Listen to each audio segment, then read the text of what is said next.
if you're not cheating, you're not trying. And no, I'm not continuing that analogy, that relationship analogy, and saying like cheating on one of your bags with another newer, more interesting bag.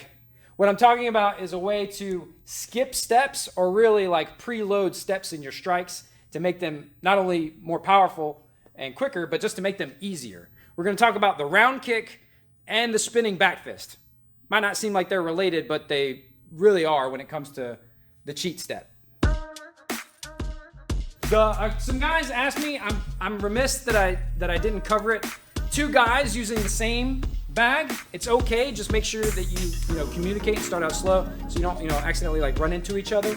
About using multiple bags, right? Now some people will tell you as long as it's like you switch between rounds, you know what I mean? You don't use multiple bags in one round. Those people are squares. Using multiple bags in one round is a lot of fun, right? Put one bag, the other, bang, bang, bang, bang, bang. Like that's fun. It's fun to do stuff like that. So if you can make it happen, you can get multiple bags in all at once. Don't let anyone judge you as long as you're having fun.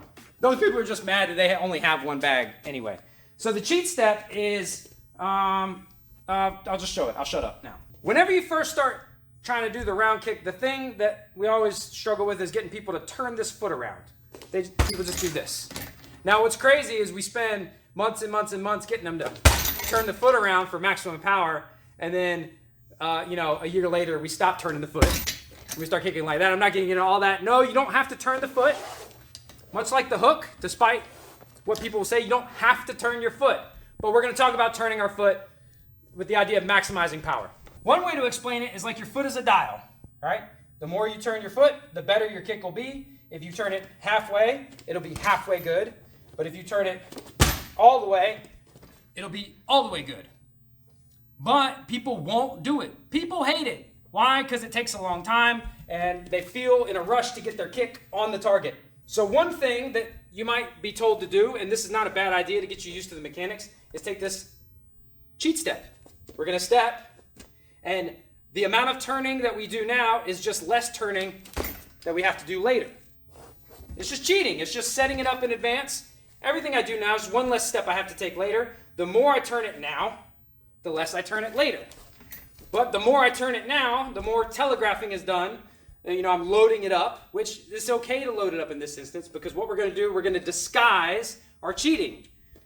You don't just walk out and say, I'm cheating. You hide the fact that you're cheating.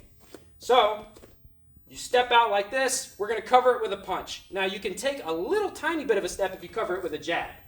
But what we're going to do, further subterfuge and camouflage, in other words that end in that weird soft G sound, we're going to throw a fugazi right. Like this right means nothing, right? So instead of just stepping out with a jab, which this is good, let's get a little bit more this way, and we're trying to take our power that way, so that's okay. But we're going to throw a fake right that means nothing, right? So we go 1, 2. Now look, my hips are loaded up. Look at that foot. It's already turned 90 degrees from the target. So to get it 180 and actually I don't even need to get it 180 because as I turn it and come to the angle over here, it's already close to where it's supposed to end up. So I go boom, bap. Look at that. Bang. Boom, bap, bang. Boom, bap, bang. But how does that relate to the spinning back fist? Well, to get the spinning back fist, we have to do some stuff with our legs. And when I say spinning back fist, I say spinning back fist, but I throw a spinning hammer fist. First of all, it doesn't fucking matter what you call the technique. And second of all, spinning hammer fist is better. Don't at me, right? But I can't stand square and just stay here, right? I have to step. So sometimes you'll see people, right? They'll step through, from further away. Or more likely, they're going to try to step over first. This is super easy to do. If you step over first, that's one less thing you have to do. You can just turn and throw. I don't actually usually step through. Sometimes I do, but I usually don't. I like to just throw here, bang. But how do you get there? You disguise it with punches. You go bing, bop, boom. Now look, I'm already loaded up. his hands are up high or maybe down low or whatever. This didn't matter. It's a throwaway technique. It's a smoke screen. Boom, boom, bing. And now you can just turn.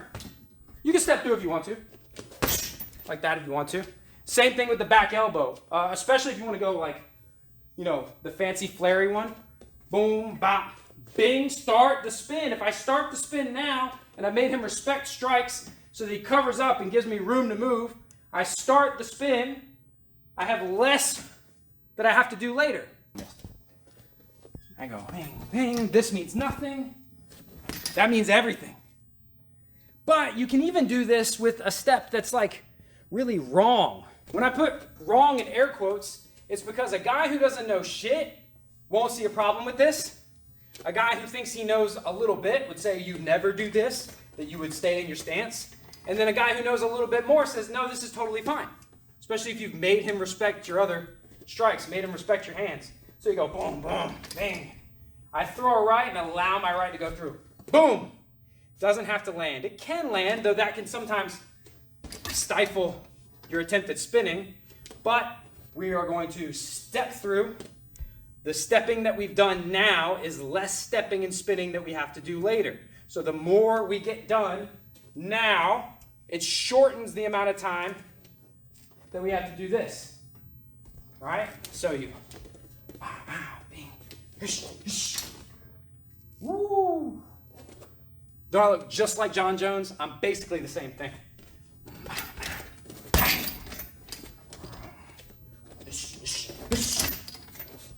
I feel like the same thing anyway. And once you get this concept of preloading, you'll start to see lots of other opportunities to make this easier, to make your techniques easier. And it's not specific to the feet per se. This is the same principle as if I want to load up a hook. I throw a right that allows me to load up a hook, or I feint a right, or I build it into a slip. I've disguised the fact that I'm loading up a punch. All right, so you can load up bigger. This lets us load up kicks bigger. Now, because if I got over here and I was just like, I'm going to kick the shit out of you, they would see that. Well, that's okay too, actually. I don't actually have a problem with that. There's a time and a place for that.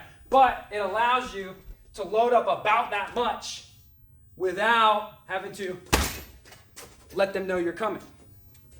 So, be sneaky and cheat at your footwork. Do not be sneaky and cheat on your heavy bag or your pad man or your sparring partners. Be open and honest, and then hopefully they'll let you hit other bags or let you work with other pad people or let you work with other sparring partners. Now, if you want more fitness tips, self-defense techniques, relationship advice, gear reviews, as well as concepts and principles that make you hard to hurt, make sure you subscribe and turn on notifications.